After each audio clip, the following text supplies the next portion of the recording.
Two Knicks Chicks family, what's going on? Welcome back to another episode. Thank you for joining us today. I'm your girl, Lady, and the Chef, and I'm joined by my co host this evening. D Block's 21. What's good?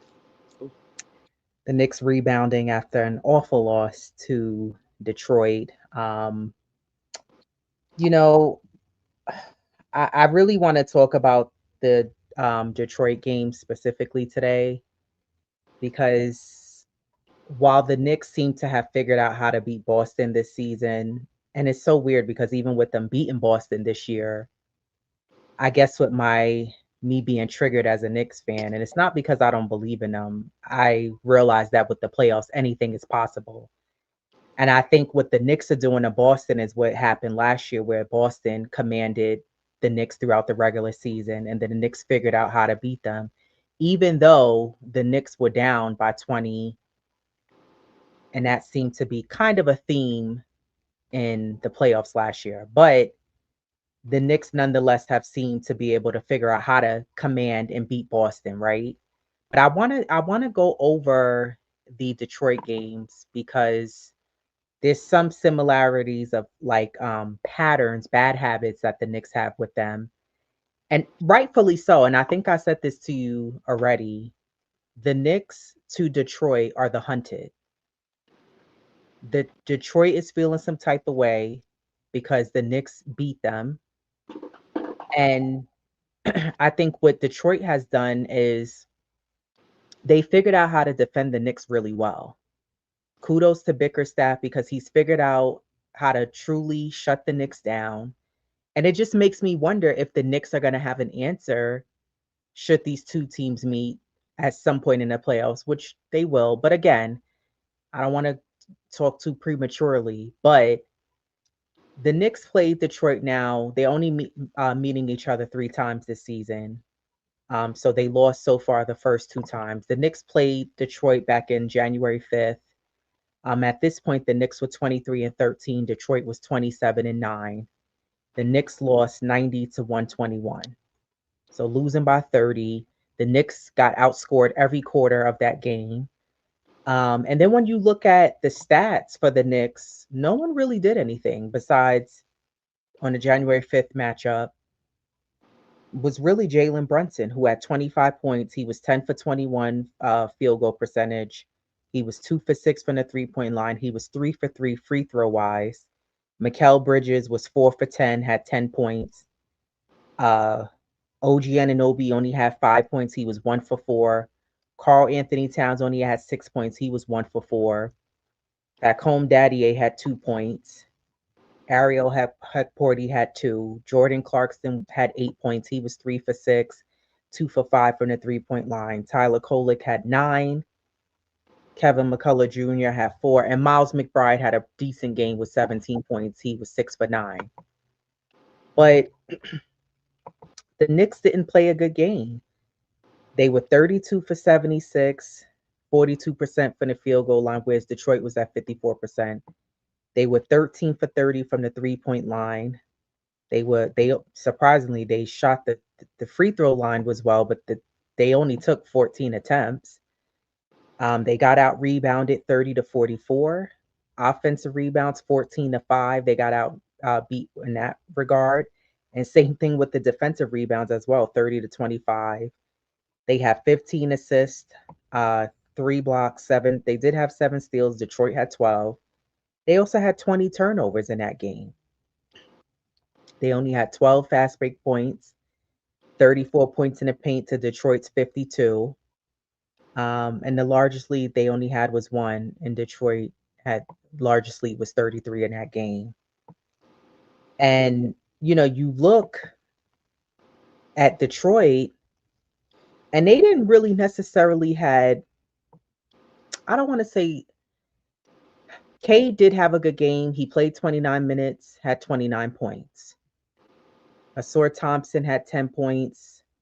Um, Jenkins had 12. Ivy had 16, and Javante Green had 17. Okay, you'll give them that. All right. For me, I thought, well, we'll just let that one go. That was just a bad game by the Knicks, right? Um, But I don't know. When you saw that, what were your thoughts after that first matchup? Um, well, the first matchup, I mean, I was like, oh, okay, well, Detroit, well, they definitely figured it out. Like you said, kudos to Bickerstaff. I mean, because the Knicks beat them last, in the playoffs. Beat them in 6 games. Again, they figured it out. Um, and and I thought game two, the Knicks would have figured it out.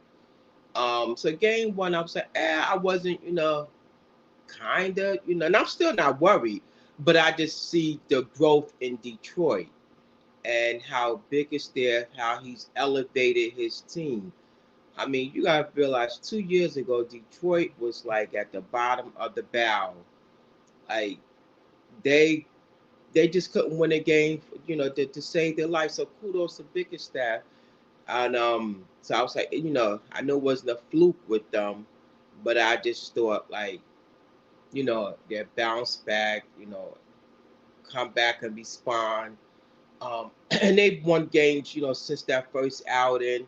Um, and I just saw like, okay, the Knicks gonna have a problem. Um, if it comes down to them meeting up, if but Detroit may get knocked off. Like we always say, the playoffs is a different animal. Um, so that game one, I sort of just like just swept under the rug and just was hoping, during their next meetup that the Knicks would respond, a little bit differently than what they did in game two. Yeah. I, like I said, I brushed that one off. Yeah, Okay, the Knicks had a bad game. Flash forward to the most recent game they played on February 6th. The Knicks lost again by 30 points, 38 to be exact. 30 plus points, 80 to 118. And the Knicks got outscored every quarter as well. Um, Another game where now the Knicks were getting pretty good looks in this second matchup against Detroit, but nothing was falling down. And not just for Brunson. I saw several players on the Knicks and nothing was going down for them. They just had a hard time getting the ball through the hoop. Um, and it gets frustrating for me when I watch the Knicks because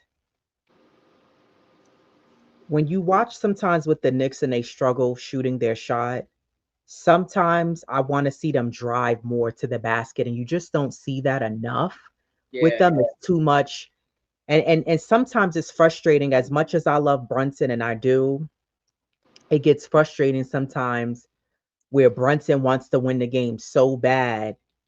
He thinks coming down the court, stopping and popping from the 3-point line or a mid-range jumper, it's just a wasted possession. yeah, You don't need that. And I think those are things that the Knicks have to correct and work on moving forward. Specifically, like when you come back from this All Star break, you got to make the adjustments, right? And on things like that. But the second matchup on the 6th against Detroit, Muhammad Diawara played 21 minutes, had 4 points. Josh Hart played 25 minutes. He only had 5 points. Jalen Brunson played 31 minutes, only had 12 points. He was 4 for 20. He was 0 for 8 from the 3-point line, 4 for 6 from the free throw, and he was just awful. It just wasn't his night. Mikal Bridges played 28 minutes, had 19 points. He was 7 for 16, and he was 3 for 7 from the 3-point line. He was the only one able to actually make baskets, surprisingly. Hakeem Daddier played 7 minutes, had 5 points. Trey Jemison even played, had 6 minutes, had 2 points. Ariel Hekporty played 22 minutes, had 6 points. Kevin McCullough Jr. played 20 minutes, only had 2 points. Landry Shamet couldn't buy a basket as well. He played 21 minutes, had 5 points. He was 2 for 7 from the field goal percentage, and he was 1 for 5 from the 3-point line. Tyler Kolek played nice minutes as well, played 20 minutes, only had 5 points. And Jordan Clarkson played 19 minutes at 11 points. He was 1 for 1 from the 3-point line, 4 for 4 from the free throw line. And he was 3 for 6 field goal wise. But it just wasn't a good game. The Knicks field goal percentage was 35 to Detroit's 53. They were 8 for 33 from the 3-point line. Free throws, they were 14 for 17 at 82%. So a little bit more free throws than the first matchup. They got out rebounded 35 to 44. Same thing with, offensive boards, they were 10 to Detroit's 8. But defensive rebounds, 25 to 36, they got out rebounded on the defensive end. Um, they had 13 turnovers, so not as many as before. But I think anything over 10 is just too many. You got to limit the turnovers. They only had 11 fast break points to Detroit's 19. Detroit had 40 points in the paint to New York's 34. So they got a bit more in the paint um, than the first matchup. But it just wasn't a good game because, again, I'm looking at the score every each quarter. Detroit had 28 points to New York 17. Second quarter, they scored 35, New York 25. Third quarter, Detroit had 27 points, scored 27 points, New York scored 18. And the fourth quarter, Detroit scored 28, the Knicks had 20. So, okay, yeah, this matchup, you didn't have Alvarado, the second matchup, you didn't have OG Ananobi. But do you think that And Cat having OG, too. yeah, and you didn't have Cat, but do you think that that would have made a difference if you had those three players and they played in the second matchup against Detroit? Yes and no. Um, yeah, it definitely would have made a difference. You know, they probably would have. I'm not saying the Knicks would have won, but maybe the margin wouldn't have been so large.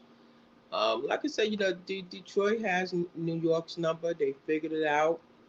Um, yeah, I guess it's just a lot of film watching. And they tend to put a bigger player on Brunson. And not that that's stopped him, but certain play different. Everybody's different. This one player, that Thompson kid, he just seems to have you know a height advantage. And then now it was just a bad night for them. And I'm gonna piggyback on what you said. With how Brunson, you know, he just comes down. He's the type of player where he's like, well, if you're gonna lose, it's gonna be on me. And I think that that's a lot for a player to take on because you got to trust your teammates. Um, it was just a bad night for them overall. There was players got some minutes. McCullough. Um, you know, what did Clarkson? It just wasn't their night. And then now you guys look at the dark horse that with that Dennis Jenkins. Like who Hmm. is this kid? Like a two-way. Like there's always that one player from a team. That That's takes like advantage of the Knicks, and the yes, Knicks have like no answer for them defensively.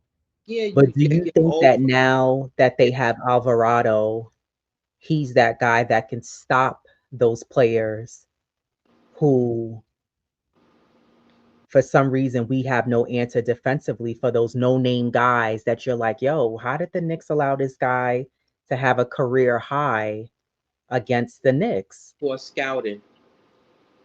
Oh, and that's another thing that I kind of mentioned in our last show. The Knicks don't do a good job with bringing over those guys who and the league has a bunch of these guys, and there's at least one on every team, sometimes two, that they're not these big name, players, A or B players, but they're good players. They're not scrubs, and they can give you 15 to 30 a night on any given In night the on G a League. consistent. Right. And the Knicks have this thing where I don't think the Knicks do a really good job of scouting and recruiting the right players over. I think lately we've had a little bit of, I don't know, we've had a little bit of, I would say, a hot streak with Deuce McBride. You brought, and I don't even. I want to say Shamit, but Shamit's been in the league for a while, so I already knew what Shamit could do. And I think he's also gotten better. Deuce has gotten better. Tibbs allowing him, giving him the minutes. He's getting in the game. I think Kolick can be that. I think Diawara can be that. Maybe they're proving me wrong and they're turning a new leaf, because we haven't really seen that. But I think that I agree with you when you constantly preach we have a height problem on this team, and I don't know. I just think that the Knicks have to figure out you can't allow Detroit to beat you all 3 games. You Yeah, have to figure out how to stop this team. You have to figure out offensively because it's not just the defense with the Knicks. It was both. It was the defense and the offense. But offensively, Brunson was getting double teamed, right? So when he went to go pass the ball because he's not that tall, that was difficult for him to get the pass off. And I just thought there was no one else who was stepping up really who can give you something else. And a part of me was even a little frustrated to a degree with Jordan Clarkson because that was the whole purpose of the Knicks bringing him over.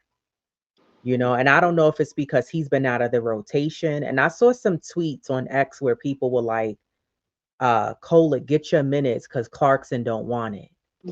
And I'm like, well, what makes now don't get me wrong. And that second matchup against Detroit, Jordan Clarkson was awful. I mean, he was taking 2 dribbles and it was like he had oil on his hands. The ball was just slip. I saw maybe 3 different possessions where he had the ball, he's dribbling the ball, and the ball just zoop flying out of his hand. And not because someone tapped it or poked it out of his hands. I'm like, what's the matter with this guy? Like, why are you playing like that? And I thought to myself, I said, is it because he hasn't been in the rotation? And maybe he's a little rusty. I don't know what that's about. And clearly you've seen Mike Brown has gone with Kolick and Diawara over Jordan Clarkson. yeah, So I just need to see the Knicks make the adjustments. And I'm not gonna just go by these 2 games because we've seen how the Knicks can turn a page in the playoffs, right? But I'm telling you, Detroit is feeling some type of way because they got knocked out by the Knicks. And quite honestly, yeah, the Knicks have owned Boston, but Boston is feeling some type of way as well because they got embarrassed. They thought they had that series against the Knicks and they got embarrassed. And listen, the Knicks had Boston before Tatum went down and got injured. Um, but yeah, that was just my takeaways on that Detroit both matchups. The Knicks getting blown out by 30 plus points each game. It yeah, just you can't allow that to happen 3 times. You yeah. you They, can. You got to make adjustments and Mike Brown and the coaching staff have to figure out because a lot of those baskets Detroit were making were easy baskets. Yes, they were all hot. They were making shots, but a lot of those baskets were easy baskets. And I don't think did Mitchell Robinson play in the second yeah, game? he played. Okay, yeah, Mhm. yeah. So, I just I need to see some changes and adjustments for that second matchup. Yeah, the next game is February 19th at home. So Yeah. So yeah, like you said, we'll see what the Knicks do. But the Knicks did play Boston. They rebound and bounce back as they should. I was happy to see that. They beat Boston 89 to 111. Actually, they're both tied with the same record, but it's good that the Knicks did get that win because you didn't want Boston getting that lead over you in the standings. This was a much needed win. Brunson looked a lot better in this game. And the Knicks pretty much outscored Boston every quarter minus the second. So that's a good sign as well. Josh Hart played 26 minutes, had 19 points. Mikal Bridges played 30 minutes, had 14 points. Bridges was off though. He was 1 for 3 from the 3 point line, 5 for 10 field goal percentage. He was 3 for 3 from the free throw line. Carl Anthony Town played 29 minutes, had 11 points. He did have 10 rebounds, so he had a double double. He was 5 for 6 from the free throw line. Excuse me. Landry Shamet was off this game. He Yeah.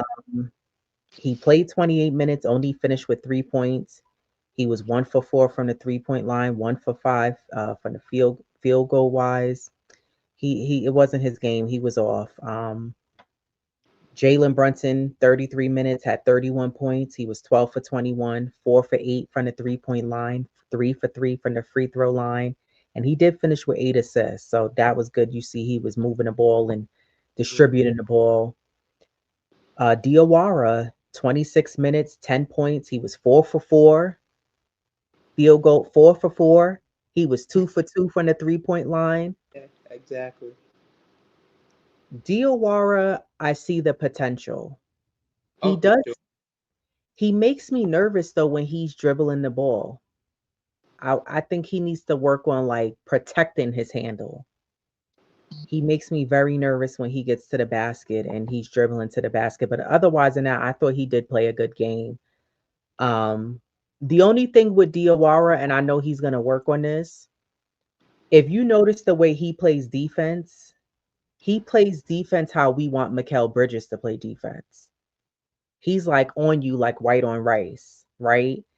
And when you look at Jose Alvarado, he's on you like white on rice. And not only that, he fights through the screen, Alvarado.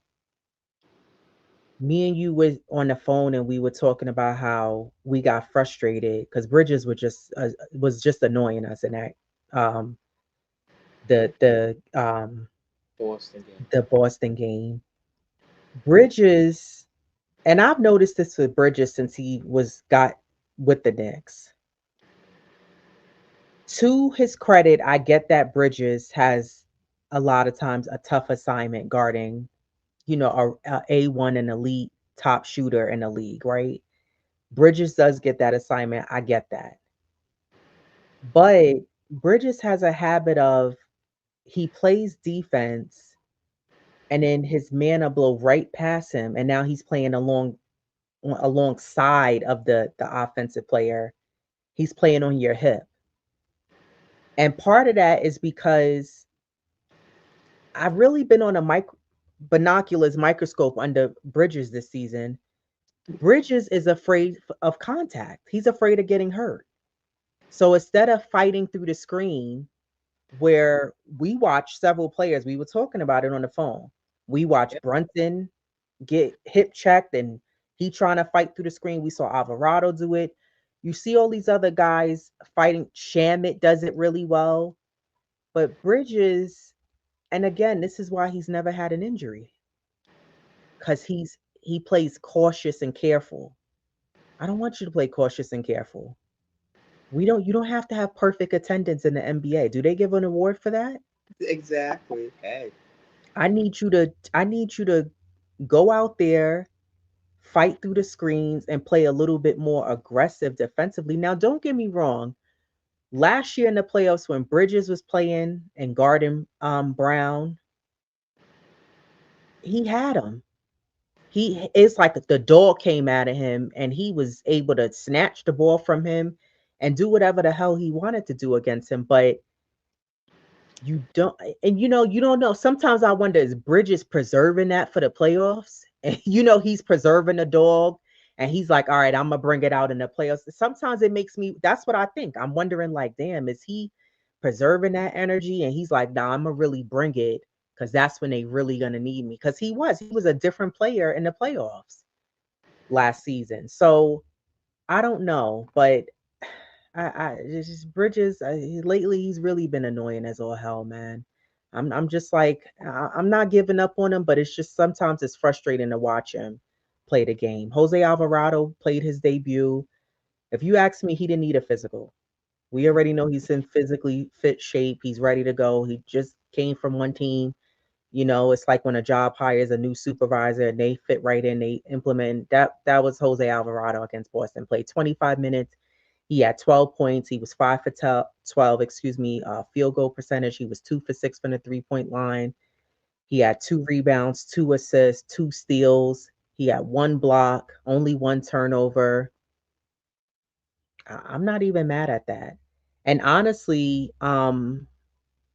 I heard Steph say, I'm not surprised that he did that. And I feel the same way. I'm not surprised because we know what he can do. What were your takeaways from the Boston game? And give me your takeaways on Jose Alvarado as well. Um, well, first of all, let me give Diawara his I guess flowers. He did get the defensive player by the coaching staff. So kudos to Diawara.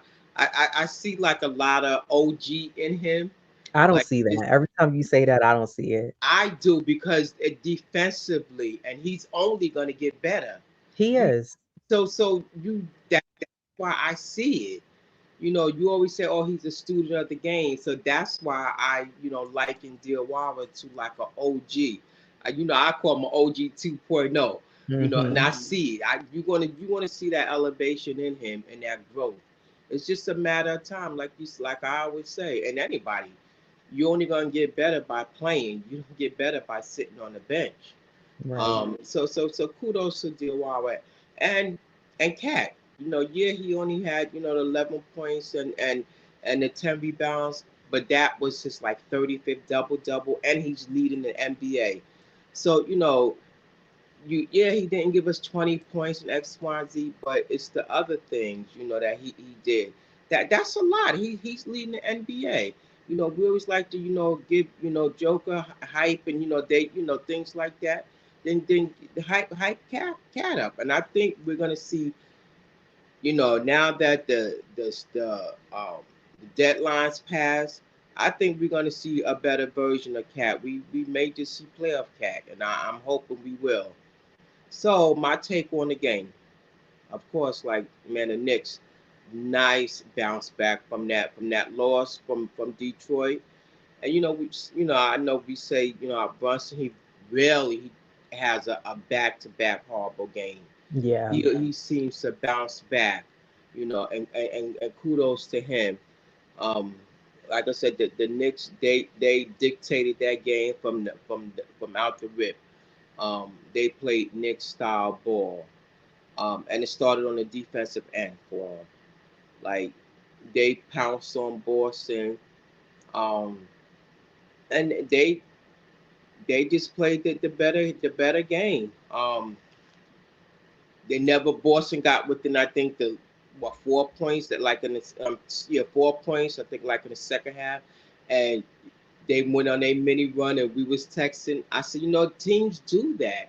I said they go on their mini runs. The Knicks went on theirs. They got up to like 15. Boston went on theirs. And you Yeah, want to. I was annoyed. And you was like, no, you was like, be patient because Boston's going on a run.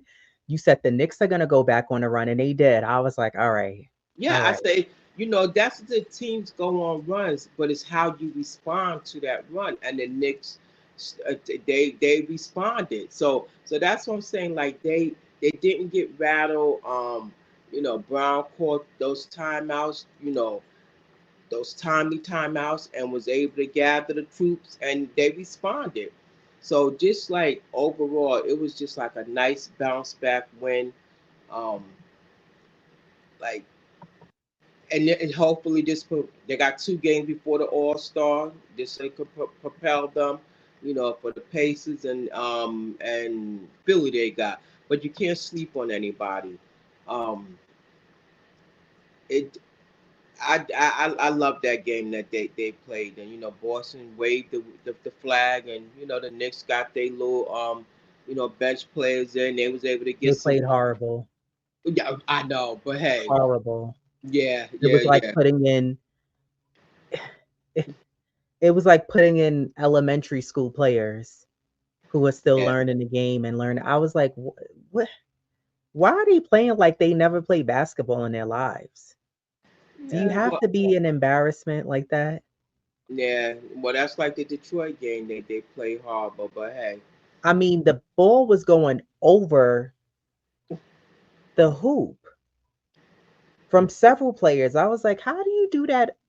And each of you is becoming infectious. They all shooting it over the hoop. And I Yeah, was like, oh my gosh, like what is going on?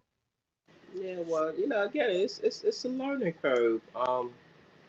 They'll get better. I mean, they won't be in the rotation much, but hey, they'll get better. The Knicks they're 2-1 against Boston. And their next meeting is in April on April 9th, and I think they're gonna be at home. So if they could just take that game, they'd be 3-1. That's nice. We could go, beat your I guess kind of like rivals, kind of, but they're calling Detroit Knicks rivals, but whatever. Um, yeah, but Alvarado, man, we I love him, man. Not because he's from New York or whatever, but just like even when you watch him when he was on the Pelican, he's like that guy that like a little gnat that just won't go pesky, and that's why they call him that, and you see why. Like he don't give up on the plays. He's a great playmaker. um, he hustles back, and if there's a bad shot, guess what? He's gonna make up for it in some fashion. So like he just his ability, his quickness. Even on defense, he's not afraid of a challenge. And that's what the Knicks need. Like they need, again, that's what I said in our last podcast. Not that the Knicks aren't that type of that's their style, but to have somebody on the team that's like kind of take more for the team, so I think that's just he was just like a great addition for the Knicks. And I'm definitely looking to see more of that. When I sent you that video, I sent you that clip, and just like how he just going for the steals, and he did it. He did it with JB. He missed it, and he snuck up behind him and knocked the ball loose. So it's things like that you Well, that's need. his signature move, but it's Yeah, crazy to me that no people or players haven't caught on to the fact that yeah, that's what he because does. exactly, if you're in white and your opponents is in the dark, like as a ball handler, you should like be able to count how many people are in front of you. If you only see four jerseys in front of you, like you should, would you wonder where's the other man at? So I think I just love that play, that style of play that he brings to the Knicks. Yeah. I think going back to what you said about Diawara, um, I do see that he's a student of the game. It's something about I think it's you know, he has that look like he's trying to be really, really good. Like when I'm watching him play, and I could sometimes see him like beat himself up a little bit when he doesn't like make a basket, or you know what I mean? Like there's been times where maybe he's missed like I think there was one game he cut to the basket or he drove to the basket and he missed like an easy layup. Oh He was yeah, kind of beating himself up, but I definitely could see where he can be at that level like OG. And he is. I agree with you. He's only going to get better. He just has to continue to get the playing time. And that's what you want. And that's the same thing what I want for Tyler Kolek. Like I don't want them to get lost warming up the bench because we're going to need them in the playoffs. Sometimes players like that, they're slept on and the defense is not worrying about them. And they're the ones that can give you that spark and that little bit of energy, even if it's for a short amount of minutes, right? Um, but Jose Alvarado, I'm happy the Knicks got him because now the Knicks got a dog.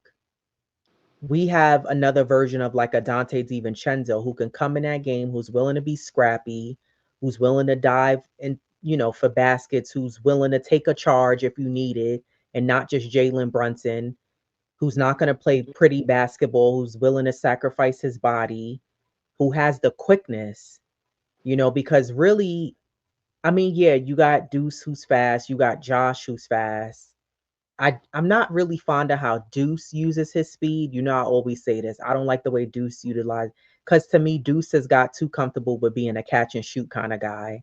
Yes, has his shot gotten better? Yes, but I would like him to see him be a little bit more versatile as a player and utilize his quickness to his advantage. And I don't think he does that fully to his full capability.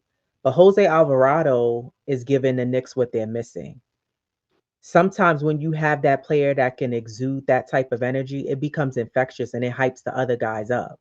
Like damn, he going hard. All right, it pumps you up, and now it becomes infectious to the whole team, whether you're on the bench or you're in the game. So what he could bring to this Knicks team is what they're gonna need for sure. You're gonna need that. You're gonna need somebody who could defend, somebody who could rattle, those Cade Cunninghams and other players and get them frustrated in games and who could guard them and be up on these guys like white on rice. This is what the Knicks need. That was a great pickup by the Knicks. Um, and you brought up Cat. And Cat, I think with him is that I agree with you. You don't need to score 20 points every night. Give a 20 point, 10, 15 rebound game every night. What Cat has been doing as of late is giving the Knicks timely baskets. Baskets that it's like, damn, we needed that. That was something that Deuce McBride was given for the Knicks as well. And Mikal, as much as Mikal annoys the crap out of me, he gives the Knicks those time. He could be 0 for 10 from the 3-point line, and all of a sudden we down to the wire because Yeah. the Knicks, cardiac Knicks, and Mikal hit a three, and even Mikal go like this, like, oh, finally I made one. Because I'm like, dude, sometimes I'll text you and I'm like, yo, he freaking sucks. You can't even hit a three. Hit a freaking 3-point shot. Hit a mid-range jumper. He's right there. Mikal kill me. He'll get the ball. He'll back down, back down, back down. He'll, give you the That hezzy fade with the away. shoulder, fade away, and still can't hit that. What are you doing? You're wasting time. And then Brown rides him, and I'm like, why? Sometimes you got to sit him for a couple of minutes and let him think about what's going on. Let him analyze the game and see where he can come in and be an asset to the game. Yeah, But for I sure. digress.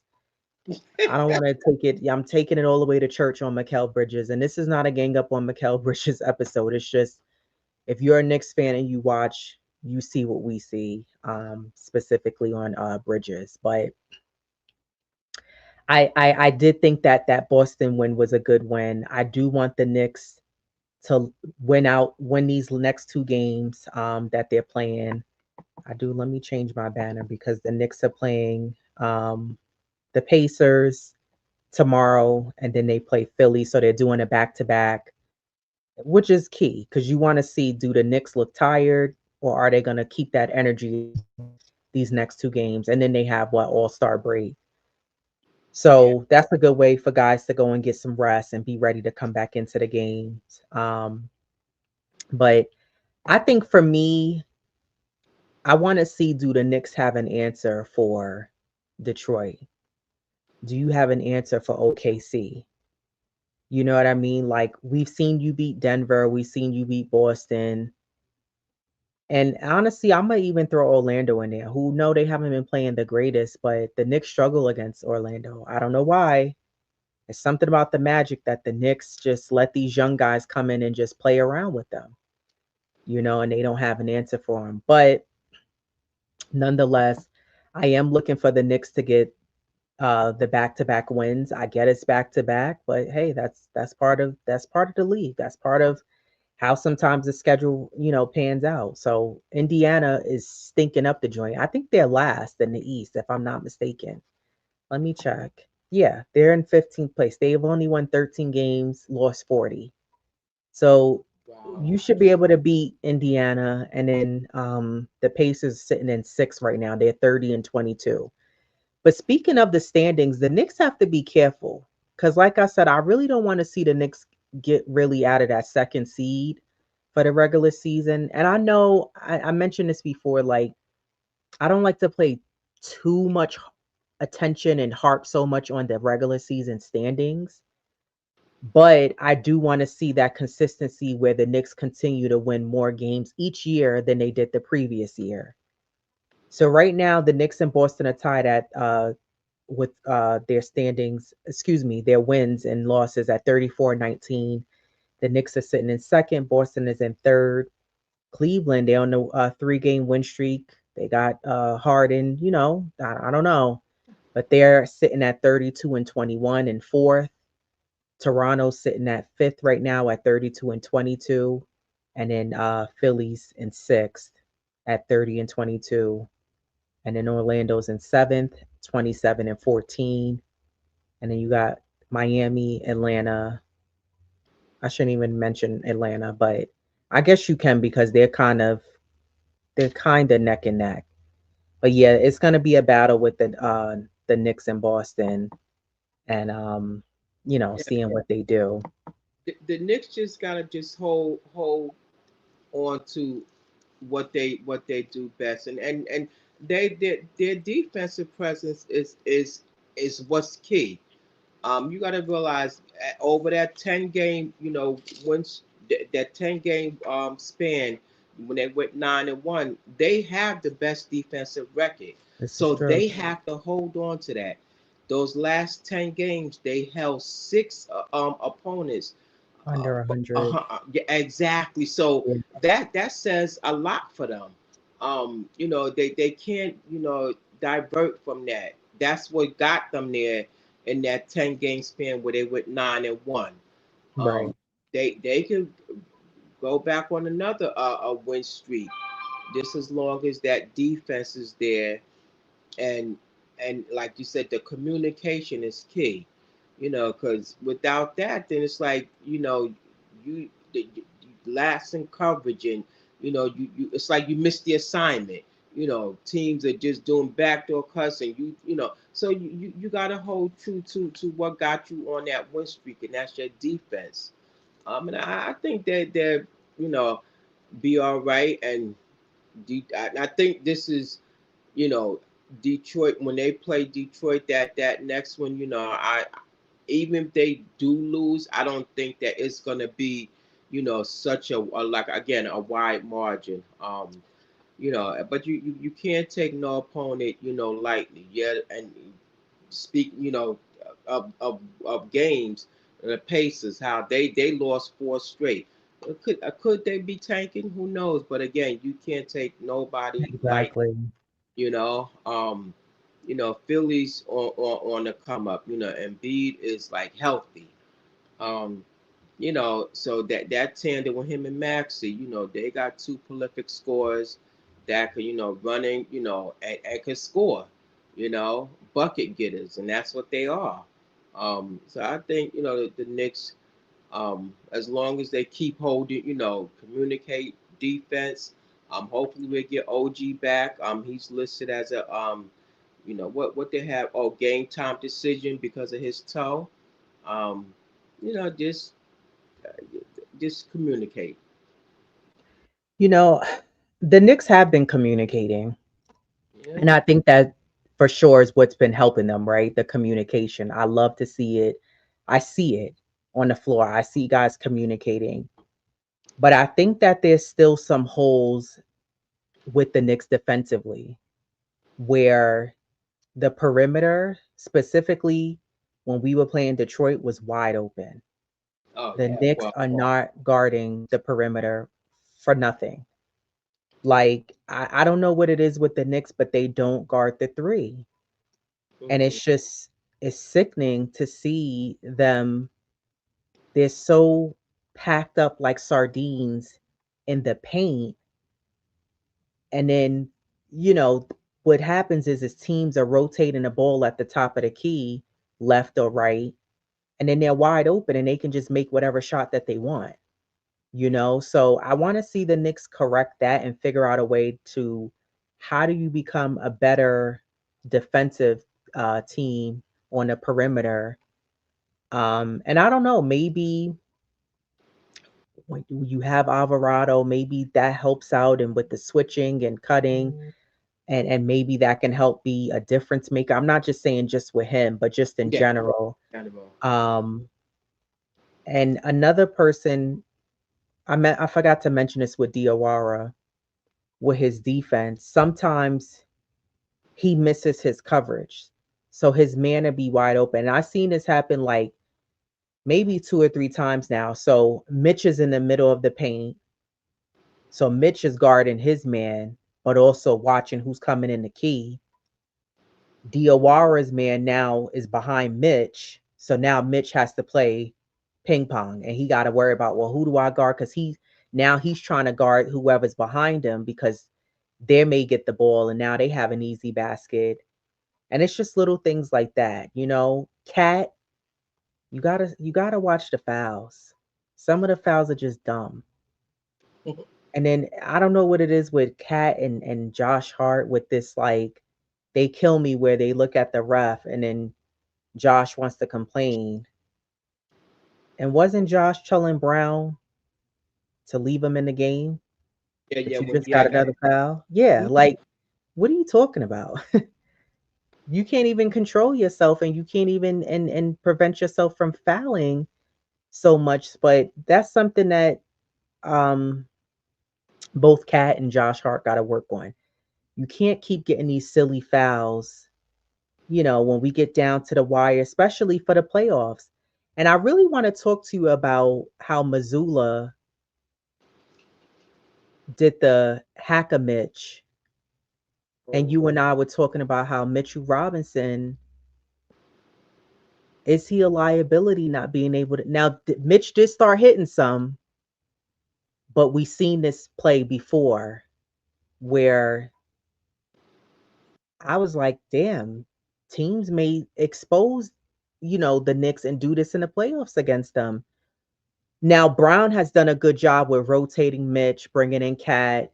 I will say that I do appreciate that and I like that.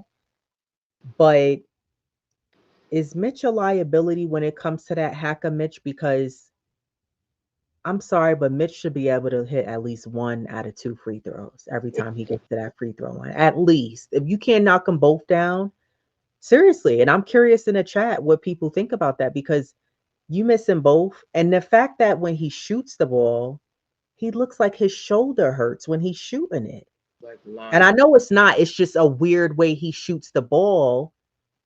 But you mean to tell me no one's worked with him all this time? Because I've seen plenty of videos, and I know at the top of not just this season, the last season, and the season before last, plenty of Nick fans. Oh, Mitch looks so good. I've seen these tapes of him practicing, and he's working on his game in the gym. Yeah, but you mean to tell me you wasn't working on free throws? What are your thoughts on that? I mean, I'm really curious to hear what you think about that. About that. I like Mitch, man. He really has to work on his free throws in the off season, man. Or like get him a free throw coach and just like that's what you need. Defensively, you're there, so Right. I don't. There's nothing more you can do. You know, you, you're there for us. It's the free throws that comes back to haunt you.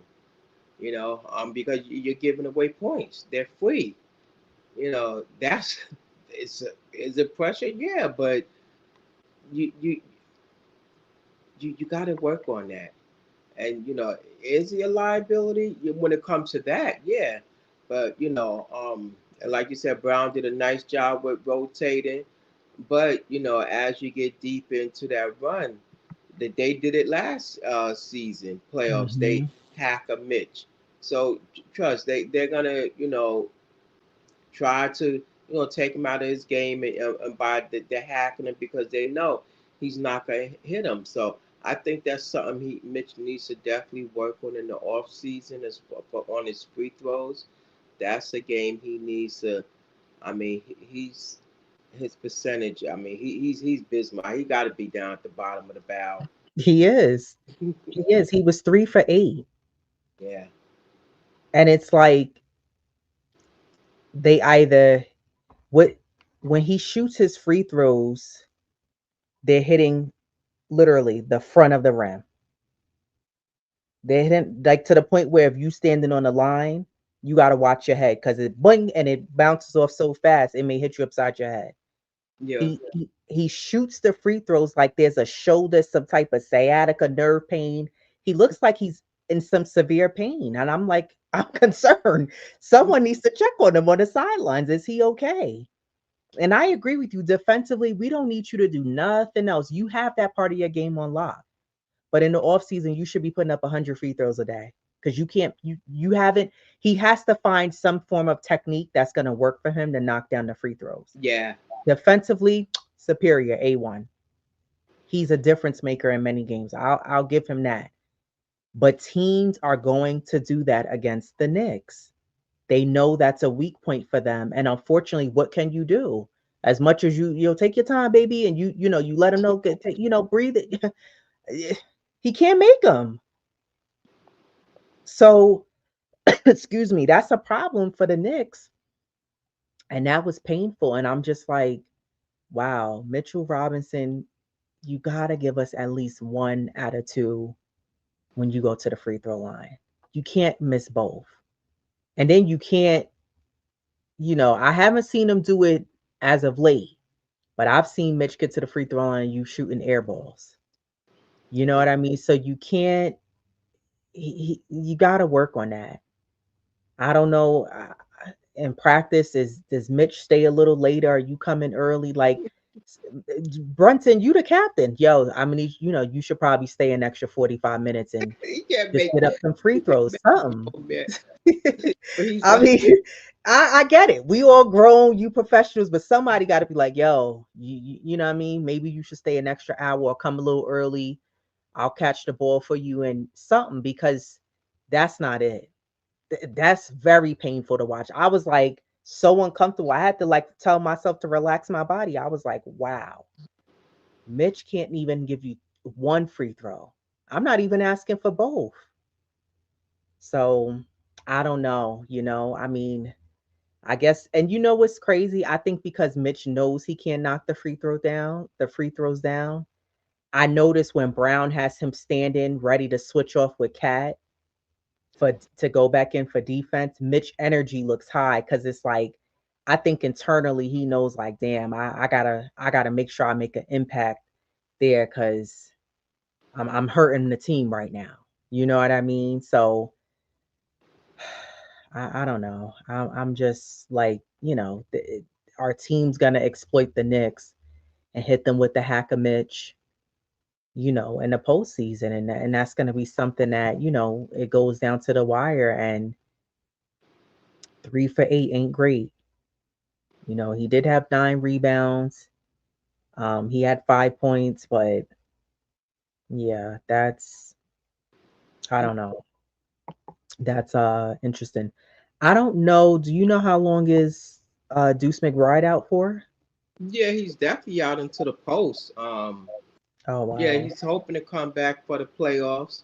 So yeah, right now that's his timetable. Hmm. Yeah. One thing I will say is that I like how under Mike Brown, he's given the rookies more playing time. Because realistically, do you think if Tibbs was still coaching, Diawara would be getting 20 minutes Nah. as consistently as he has Tyler Kolek getting 15, 20, sometimes 25 minutes? You know what I mean? Like the only player that I feel that Tibbs was really giving burn like that was Deuce. Yeah. But everyone else, it was like if the Knicks was up by 20, 25, and there was 3, 4 minutes left in the game, then you were getting your playing time. Mhm. And I appreciate that with Mike Brown because how are the players going to get better if you don't play them? Sure. When you look at Alvarado now, how happy are you with knowing that now we have somebody else who can bring the ball up? Because I know I feel comfortable now. Now I'm like, okay, somebody who could bring the ball up, who actually knows how to bring the ball up. And how do you want to see him playing on the floor alongside Brunson when they play together? Well, that was our pet peeve, or aside from a big, a legitimate point guard. Right. Somebody, not even if it's not a point, somebody that could bring the ball up that court without like relying so heavily on Brunson. I like I said, I just his presence alone, like I'm stoked because you know that you have somebody that can bring it up, a playmaker, an on-ball defender. Like he checks all the boxes. You know what I'm saying? Yeah, he's listed at 6 feet, but he makes up for the other things for his height or whatever you want to say, lack of height, but he makes up for it. So like it's confident to know that he have somebody, where Brunson, perhaps maybe he won't play as many minutes, or whatever, and you preserve him for the playoffs. Because even just yesterday, how he kind of tweaked his knee, because he wasn't, that was a non-contact. That was something, like when he sprained his ankle when in the Suns game. That was like a non-contact injury, but I mean he played the remainder of the game. But to know that you have a player like that you can fall back on, and it's just confident to know that he's there, you know. Yeah, and I actually mentioned to you, Brunson hurt himself in the Detroit game. He landed But down and the camera panned over to him and you heard him, he like grabbed his ankle, but he was able to get up. He wasn't as limpy and gimpy as he was in a Boston game. hmm But what I would like to see is Alvarado bringing the ball up, and now Brunson they could set the screens. He could get free, and he don't always got to work so hard to get the basket off. And don't get me wrong, Brunson is great at doing that. But let's make it easier for you, yeah. where you ain't got to do all of that. I gotta get you off of me. I gotta, you know what I mean? You had to bring it up the floor. That was one. Now with a full court pressure, now you got to do all of this and do all of that, and you got to shimmy and get. And again, Brunson is more than capable. I'm not taking that away from him, but play smarter, not harder. So now, if you can have Alvarado bring the ball up, he can kick it out and give it to Brunson, or maybe you pass it to Cat, and Cat maybe Cat's a great passer. He can hmm kick it out to whoever. Not only that, what I was thinking about as well, because I saw Mikel. Mikel's been doing this a lot this season. We've seen him do it since he's been on the Knicks. If Mikel is not gonna, if he's off with his shooting, then if Mikel is smart, and here's where captain needs to come in place. Mikel, just drive to the basket. Because either Cat's gonna find you, Brunson's gonna find you, Alvarado's gonna find you. Cut to the basket. You OG, cut to the basket. Well, he did do that. I saw two plays where he did that. But Um, that's what I'm saying. I want to yeah, see him do it more because it works. yeah, It works for him. If your shot's not going down, Mikel, cut to somehow he cuts to the basket beautifully. And someone to throw a nice quick, yeah. baseball, football pass in the middle and they catch him. Arms. He gets it. Yeah, and he has great control when he goes for the layup, or even when he does the reverse. He has great control.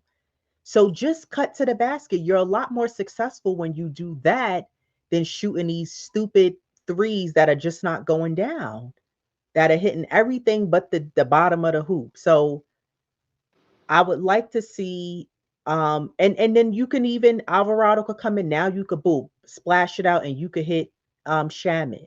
Shamit's more than capable of knocking down the shots because sometimes I feel like Shamit sometimes got to work a little hard, but Shamit is more of a catch and shoot. He's hmm not going to really do too much dribbling to get you off of him to create space. He's just going to catch it and shoot it, which is fine.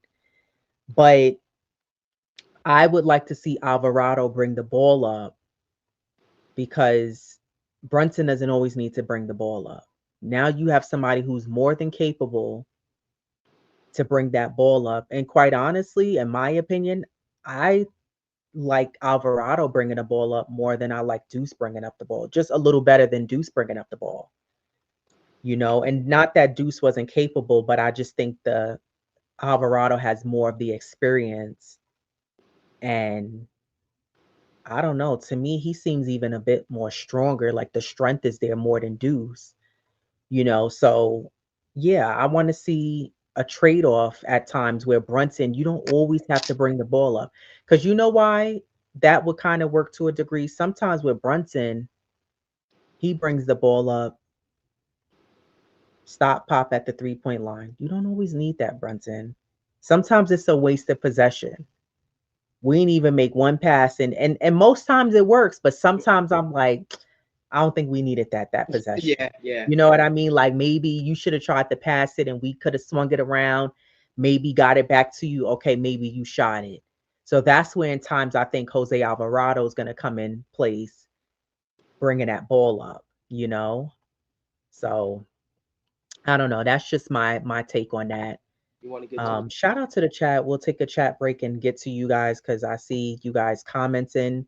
While I'm reading the chats, if you can do us a favor and hit the like button. If you guys are not subscribed to the channel, subscribe to the channel already. And hit that like button and show us some love and leave us a comment. We do read all the comments. Shout out to Nostalgic Nick 7. Hope all is well with you. Um, I guess we answered this question for you. He's asked what are our thoughts on Alvarado? Great pickup. The Knicks got a dog, and I stand by that. I thought we were missing that for a while with this team. So I'm happy that you know the Knicks, and also the Knicks did a good job because they knew. Medical staff informs them when Deuce yeah, had to go out with surgery, so they yeah. already knew. Like, Hmm. damn, we gonna need somebody else. To replace Deuce positions. Parish Duggar, salute to you, long time. He said reserves who never play will need 5 games to show their skills. I mean, I could understand that because you're rusty. You're not playing in real live game situations. So yeah, it's hard for you to. But I think that you can't be that rusty. Like they was like really rusty and crusty against against Boston. That was just awful. Parish Duggar said Diawara's only 20 years old. Thank God Tibbs ain't here to bury him. For real. Agreed. No, seriously, because I don't think we would have seen him and his potential. And then what was happening is with the old Knicks regime under Tibbs tenure with the Knicks, these players go to other teams and they flourish. Look at Grimes. Look at Quickly. How many times have we seen that where we're like, I think the only player that hasn't done that is players was Knox and Nilakina. Oh yeah. Just move the trash from one bin to the next bin. That's all. That's all that happened. We didn't really see much of a big jump there. Rondu 1973 salutes you. Said Deuce needs to utilize his speed going to the basket. I say that all the time. Don't I say that all the time, Diva Locks? I hate that Deuce doesn't utilize his speed to the best of his abilities. He's become so complacent with that catch and shoot. Like Deuce, we know you could shoot. Deuce has the most rainbow shot because he's not the tallest. He'll have the defender coming, and it's very impressive. Don't get me wrong. Yeah. And he makes these incredible shots that are literally swish shots. But I'm like, Deuce, you are fast. Why are you not driving to the basket? Drive. If I'm playing alongside a player like Brunson, I'm being like a colic, like, yo, let me mimic some of them moves. I'm watching how he get into the basket and I'm learning because that's also what's needed, not just the catch and shoots. So I don't know. Nostalgic Nick said, I'm looking at the buyout market. Yeah. But the Knicks have been better with who they've been acquiring, balancing the funds, making sure they're not going over, not doing. I think the last kind of crazy trade we did was when we got Mikal because we gave up a lot, you know, picks and everything to get Mikal. And let me tell you something, the front office is watching what everybody does, specifically a few players that what they do in the postseason. Because you never know. They may just be like, yeah, we're gonna have to make a move. Parish Jugger said Knicks just gotta stop doubling on 2-point shooters. Yeah, I don't know why they still doing that. Yeah. I thought we would have got rid of that and stopped doing that. That was a bad habit they had under Tibbs. And that's one thing that I do fault Mike Brown and the coaching staff under. Aren't you watching the film? Aren't you saying these are changes? You got to be like Mr. Clark and lean on me and make the changes. You they were doing that. You got to move from those bad habits and say that's as a coach you got to say that's not what I want. That's not what we want here. Cuz you're watching film. Who was it that said they never watched film? Was that Randall who said he never watched film before? Yeah, I I think think that so. was Randall. Mhm. Anna Girl One said, "Good evening, ladies in chat. Salute to you." Hacker Mitch did not work yesterday, but he was 3 for 8. I would say that was pretty successful. Maybe if he was at 50% and hit 4 or 5, maybe, but I don't know. He has to work on those. Mitch has to work on those free throws. Looks like a Boston fan here. Nostrays one said, Joe Mazzulla does a hack a Mitch for shits and giggles. He's a psycho. Yeah, the guy doesn't even get haircuts. He reminds me of a combination of KD and Mikal Bridges. They'll need a barber, I guess. Rondo said, working on free throws needs to be Mitch number one. Tell him for the ones in the back, or for Mitch. Tell him so Mitch could hear you over one of his monster cars. Mm. Gotta work on those free throws.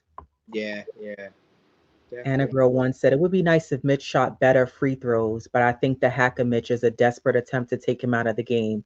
It means he is very impactful. Very true, because teams know the impact that Mitch does bring. And I will never take that away from Mitch. Mitch makes the difference in a lot of games for the Knicks. For sure. Yeah, Like you need him because what Cat lacks, Mitch makes up for it. yeah.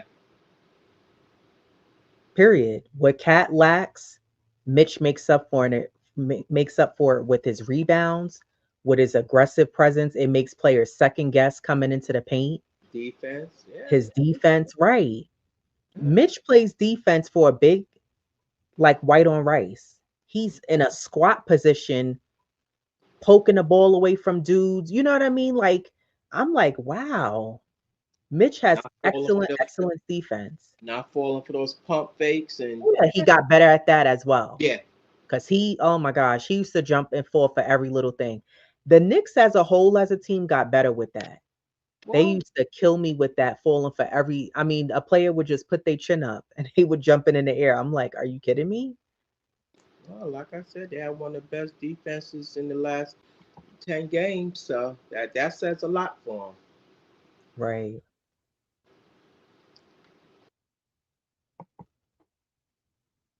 A pop 1586 said those flat-footed shots are tough. Yeah, very. Kind of reminds you of Jokic. Multi-power down. Salute to you. Said Mitch brings in more than just the free throws. Game changer, regardless. Agreed, and I won't disagree with you. Mitch is a true game changer. Hacker Mitch only works when we got 5 fouls in a quarter. Let Mitch play the early minutes in the quarter. But see, the problem is that okay, yeah, you let Mitch play the early minutes in a quarter. You got to worry about Carl Anthony Towns not getting in foul trouble. That's the issue. Mm. Because sometimes Cat gets into foul trouble, and now Mike Brown was disgusted in that Detroit game. He was like looking like, what are y'all doing? You know?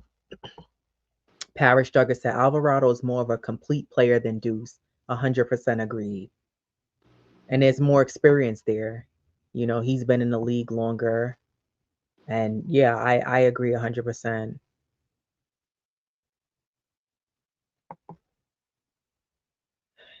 So Multi Power Dome said he was talking to Parrish and said both are impactful, but Deuce defensively is more superior. GTA is more pesky. Both hit the threes. I don't know. You think Deuce is more superior defensively than Alvarado? I Mm. don't know about that. Cause I think Alvarado could stick with his man one on one more so than Deuce. Cause Deuce sometimes kind of like Bridges, I've seen where the offensive player has blown right past him, and now Deuce is playing alongside the side of the player on his hip. You know what I mean? And now whoever is there has to come up and help out and play defense. Alvarado could stick with his, that man to man. He could stick with his player better. I think Deuce, yeah, I don't know. I think Alvarado's a better defender. Anna Grill said Deuce is a better defender and shooter than Alvarado, but let's not pit players against each other. I support them both. Agreed. I do. And I think, Alvarado came in at the perfect time. I think Leon did a good job hitting the phones and making sure we had somebody who can give you that same energy defensively and offensively like Deuce McBride does, right? We have athleticism with Diawara, which is sorely needed with OG out. Yeah. Yeah, that's Diva Locks OG 2.0. But Diawara's getting better. I will say I like the fact that he's driving to the basket. He's giving you a little bit of everything. I see the upside potential with him. Tony Crow, Nicks and Bruises. He says, salute ladies, salute chat, hit that like button. Salute to Tony. Tony did a doubleheader today. He went on earlier. I didn't get to listen to that show, Tony, but I will check it out. And I think he's on now with usually him and DJ Shuttle. Shout out to DJ Shuttle as well. They've been rocking out doing their shows. So I've been listening, Tony. I listen. I may be silent in the chat, but best believe I hit that like. That's the thing. When I go to any Knicks content creator and they Yeah, like, I immediately. It's like when I get in the car and put a seatbelt on. I hit the like button. Hit the same like here. button, and I'm listening to what they talk about because it's nice to hear other people's perspective and include in the chat. I like to hear y'all perspectives. I like to see what everybody's talking about because it's nice to have agree to disagree and hear other people's because sometimes I didn't think about those things, Yeah, or I want to yeah, know what we think. exactly. The chat brings out things that you didn't mention, and it just it have you pondering and like food for thought. So Right. yeah, Agreed. Multi power down said Knicks have to shoot 43s a game. Deuce is a part of that. This game is different. Yeah, it's more of a 3-point shooting game. I do agree with that. It was Randall. Randall was oversharing. See, he was the one that said, I never watched film before. Boy, how you got this far in the in basketball period and you ain't never watched no film? I was like, wow, that's crazy. Rondo said, despite the hack of Mitch, the Knicks still blew them out. Yeah, and that's what I want to see. Like, it's okay to blow teams out. Every game don't have to be cutting it close and we only to the wire. got a 4-point lead. Right. You giving us a high blood pressure, a heart attack. It don't anxiety. It don't have to be like that. Tony Crow, Nixon Bruiser said, what can Kolick learn, pick up from GTA? Can Kumo D be mainstay, OG backup, not just when OG out? When OG is out, peace and love. I think Kolick, for me, he can learn defensively from Grand Theft Alvarado, right? I think watching him and how he played defense, because Kolick is getting better. His defense is looking a lot better than it was last year. But I definitely think for me, the defensive schemes and how Alvarado plays defense. And I think also just watching how, while Kolick is on the bench, watching how he facilitates the ball, right? How he's playing the backup point guard and I think what's gonna happen is Alvarado and Brunson's chemistry is gonna blossom and it's gonna grow and it's gonna flourish with them playing together. And I'm sure Mike Brown is gonna have that duo playing together on the floor at times. But I for sure think that he can pick up the defensive ways and how Alvarado plays D. Um, and just how he can stick with his guy on that man-to-man defense, and the switches that he does, right? Um, and then just also the decision making when he facilitates the ball on offense. When he is directing on offense, like, hey, you get over here, let me get the ball to Cal, let me get the ball to whoever. So he definitely could learn, from my opinion, in those regards with Alvarado. And as far as OG 2.0, can he be a mainstay? Yeah, I think he can. Because at the rate that he's playing, he's only getting better. I for sure think that he could be a mainstay OG backup, and not just when he's out, but I think that he's going to prove that, yeah, I deserve minutes. You can put me in, and I can give you, maybe not fully to the level of what OG can give you, but it's not going to be no scrub, low level. I'm going to give you hustle, grit. You know what I mean? I could score. I'm a guard players without getting in foul trouble or crazy. So I think that he can be a mainstay. What about you, D Oh Velocity? yeah, for sure. You said why OG's out, right? Or when he When come not back. just when he's out. He Yeah, said not just when I he's could out. see Brown giving him some minutes, and don't know when it comes, in the post, um but right now I could definitely see him, giving him some minutes because he sees like the upside in him, just his defensive presence on the floor, and just be able to, like, how he guards stuff, and he sometimes his shooting could be, um, Sporadic. yeah, exactly. So I think he'll work on things like that. But just if he could make, continue on that trajectory of being that defensive presence, because coaches love that, because now you see the man, you see the ball, you see your man. So now you're guarding your man. So I think he can definitely, see some time on the floor. I mean, I see it because, like, just being able defensively, being that presence on the floor. So that's how I see it. But even when OG is healthy and playing, you still see him getting the minutes. Yeah, I mean, not much, maybe 10. Um, you're not coming there for offense, for sure, but defensively, I can definitely see him, just being there. And if the shot is there, take it, Right. But yeah, I can see it. Yeah. Tony Crow said Hacker Mitch didn't work in the second half. No, it Yeah. didn't. It backfired on him. And Mitch, he did. He started making them, But that's what I'm saying. I think that if Mitch continues to put in the work on those free throws, even if you get us 1 for 2, then teams are going to realize you can't go to that as an option because it's just going to backfire on you. Yeah. You know what I mean? So you can't go with that. APAP 1586 said Alvarado may make Deuce tradable. Hmm.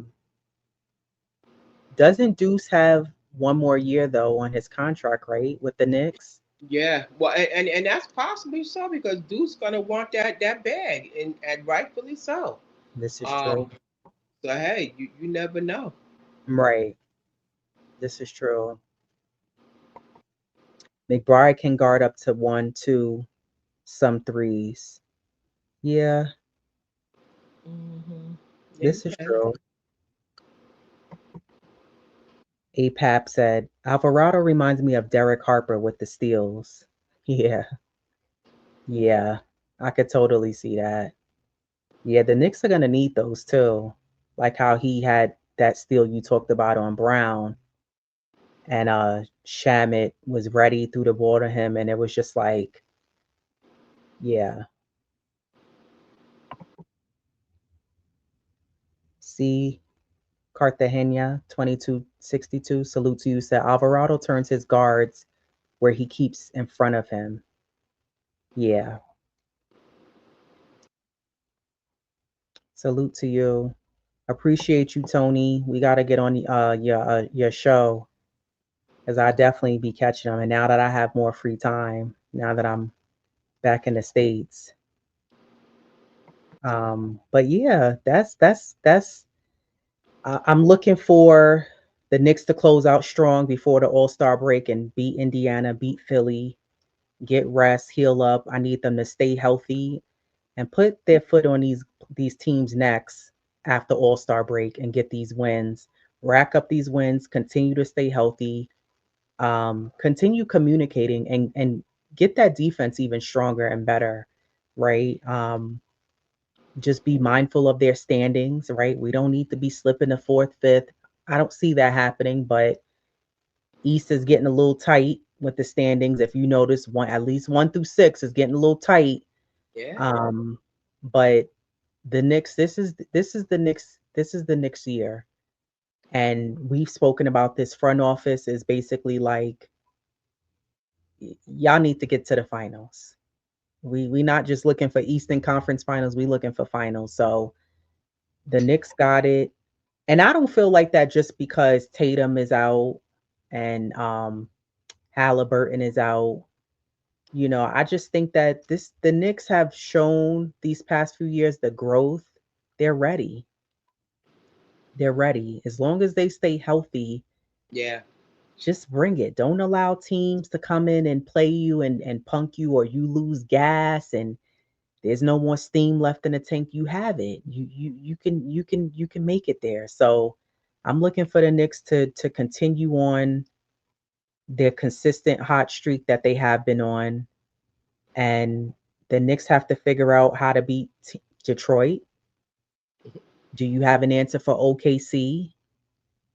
Because we haven't seen that yet. And then those other little random teams that sometimes you're like, well, how did they lose that game?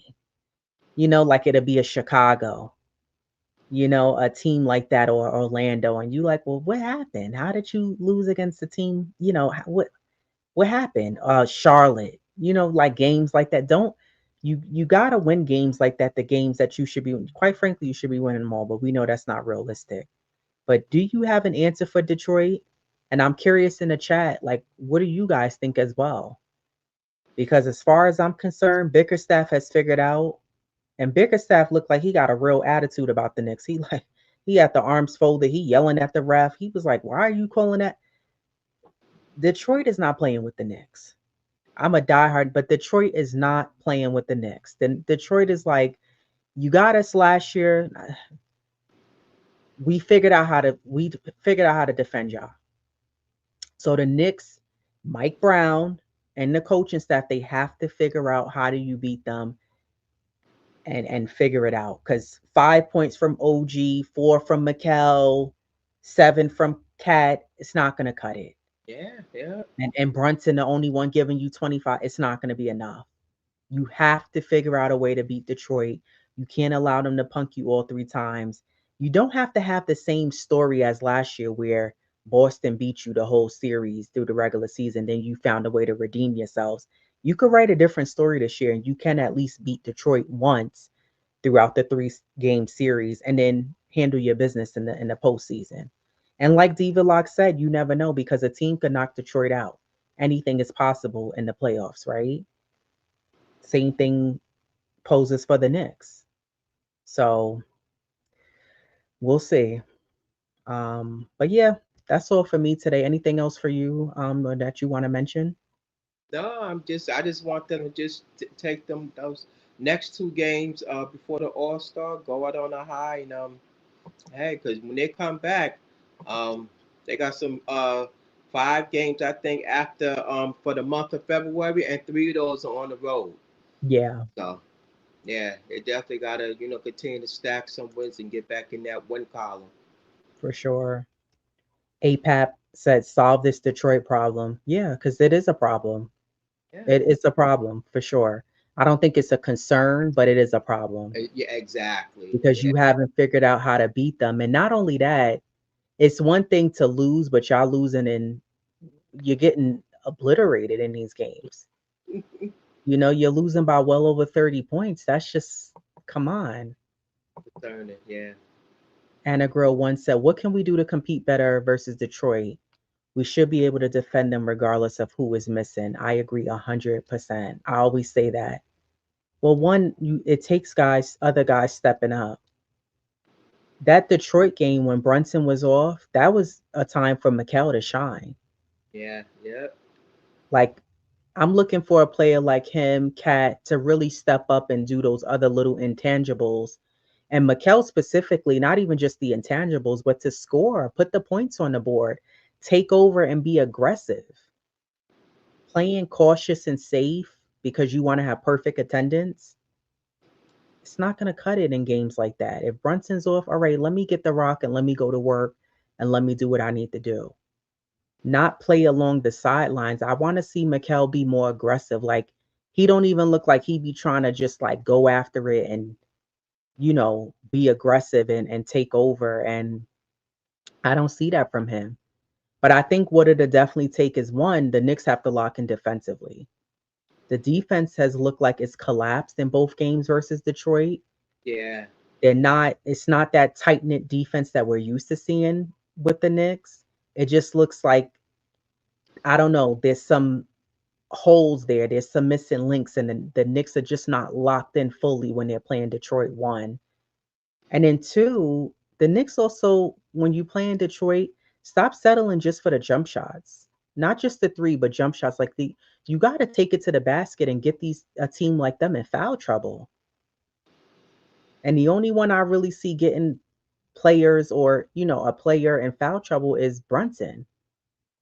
He gets the twin in foul trouble, and a lot of times he can shake and bake and get him off of him. But even then, he's been playing really good defense against Brunson. yeah, yeah, So defensively, the Knicks have to lock in, and they really got to figure out how do you defend them a lot better, so that you lock down the perimeter D. You don't double team. You don't need to double team. You protect the paint, and then offensively, I think Brunson also has to do a better job where you make sure that it's a game when you're playing Detroit where he has to find a better balance of facilitating but yeah. also scoring as well. If Hmm. we move the ball more with Detroit, we'll be a lot more successful. It's too ISO heavy, Brunson solo dolo. That's not going to work against Detroit because they figured Brunson out.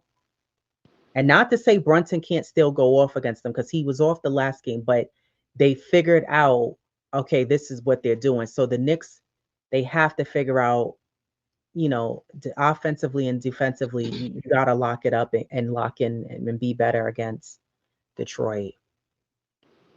So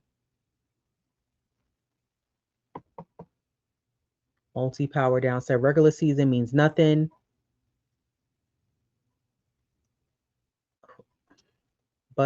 Who's that? Bus beat us last year in the regulars. Oh, Boston beat us last year in the regular. Took them out accordingly. We playing chess over here.